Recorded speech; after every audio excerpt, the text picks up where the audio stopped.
Salut l'e-communauté et bienvenue dans cette nouvelle vidéo. Aujourd'hui je vais t'expliquer l'importance de faire des stories sur Instagram. Donc j'ai souvent eu cette question qui était: Thomas, est-ce que je dois absolument faire des stories ou à quoi ça sert des stories? La réponse est oui, ça sert tout simplement parce que ça va permettre deux choses. Un, ça engage ton audience et de deux, ça ajoute de la proximité avec ton audience.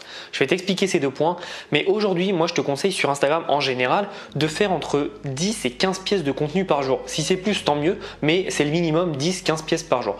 Quand j'entends 10 à 15 pièces de contenu, c'est par exemple 1 à 3 posts et derrière le reste, tu fais des stories et tu mets des IGTV, etc. Donc les stories c'est très important tout simplement parce que tu peux te permettre d'être proche de ton audience, montrer ton quotidien, engager ton audience avec des sondages, des questions, etc. etc.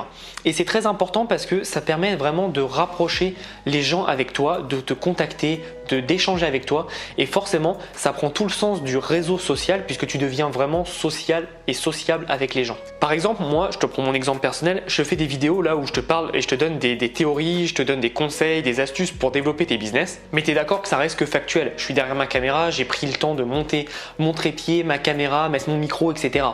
Tandis que quand je fais des stories, tu vois, je prends mon portable parfois à l'arrache, je prends une vidéo et je t'explique un concept ou un truc qui vient de m'arriver sur le moment. C'est beaucoup plus proche et les gens ont l'impression d'être beaucoup plus proches de moi et de mieux me connaître. Et devine quoi, depuis que je fais ça, forcément mes ventes ont augmenté, non pas seulement par rapport à Instagram, mais par rapport à toute mon entreprise, tout simplement parce que les gens avaient une meilleure image de moi, avaient l'impression de mieux me connaître et forcément de mieux me faire confiance. Et ils ont raison parce que quand là je suis en vidéo, je peux jouer un personnage, c'est pas le cas, mais je pourrais jouer un personnage, il y a beaucoup de gens qui le font malheureusement, et quand je suis en story, c'est moi, c'est ma journée, donc je peux pas trop tricher avec ça.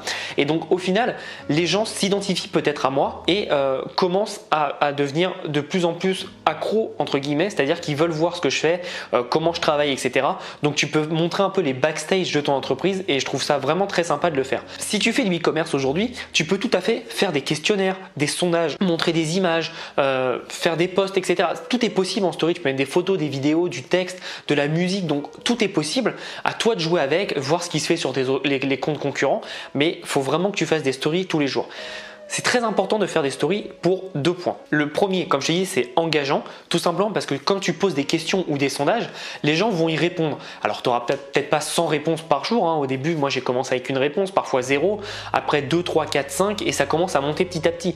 Mais en fait, en répondant à ça, ça va déjà toi te faire du contenu pour tes stories, ça c'est important. Et en plus, Instagram va comprendre que les gens s'engagent avec ton compte. Donc du coup, naturellement, ton compte va mieux remonter sur leur fil d'actualité, que ce soit une photo ou alors tes stories, elles vont mieux remonter sur le fil d'actualité. Tout simplement parce que tu engages avec eux et Instagram aime bien quand tu engages avec ta communauté. Pourquoi? Tout simplement parce que ça veut dire qu'ils restent plus sur Instagram et donc forcément ça leur fait gagner plus d'argent avec les pubs, etc., etc. Ensuite, comme je te disais, ça permet une nouvelle proximité. Si aujourd'hui tu es un site e-commerce, tu es juste un site e-commerce qui vend des produits.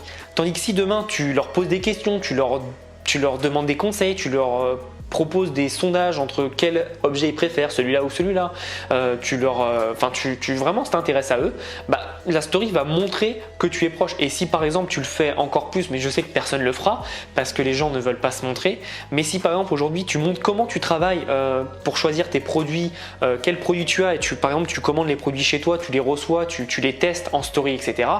Là niveau proximité avec ton audience, elle explose parce que personne fait ça et les gens ils se disent le mec il fait l'effort de montrer comment il travaille, comment il bosse, etc.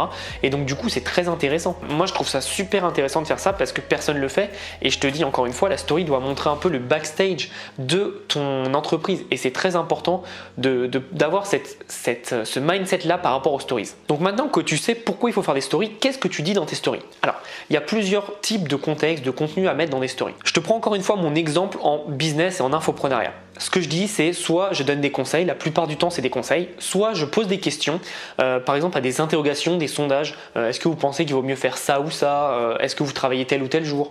Vous êtes plus des filles ou des garçons? Voilà, je pose des questions un peu larges, mais ensuite ce que je fais, c'est que je donne des contextes. Par exemple, parfois je suis dans des restaurants, en voyage, etc.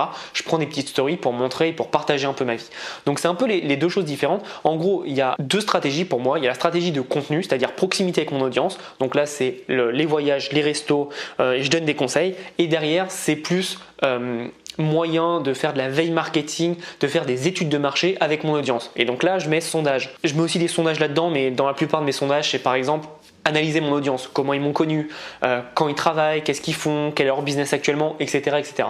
Et en fait, en ayant ça, ça me permet d'avoir des outils parce que derrière, tu peux revoir tes stories et donc tu peux voir un peu les analytics. Alors c'est à la main, ça prend du temps, mais tu peux voir un peu les analytics de tes stories et surtout comment les mettre en place pour pouvoir mieux retravailler ton audience derrière. Donc les stories, malheureusement en France, c'est pas trop utilisé, pas trop exploité, mais pourtant c'est un outil ultra puissant qui peut te donner des outils analytics sur ton audience et de deux, te faire de la proximité avec ton audience. Et devine quoi, la proximité ça fait vendre.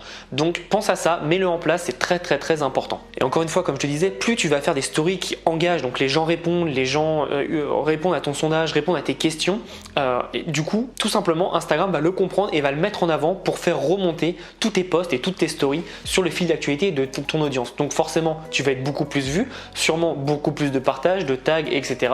Et du coup, tu vas avoir une croissance naturelle qui va augmenter très rapidement. Donc pense à ça, mets en place tes stories, c'est très important. Et une fois que tu as fait ça, je vais te laisser le mot de la fin, mais passe à l'action.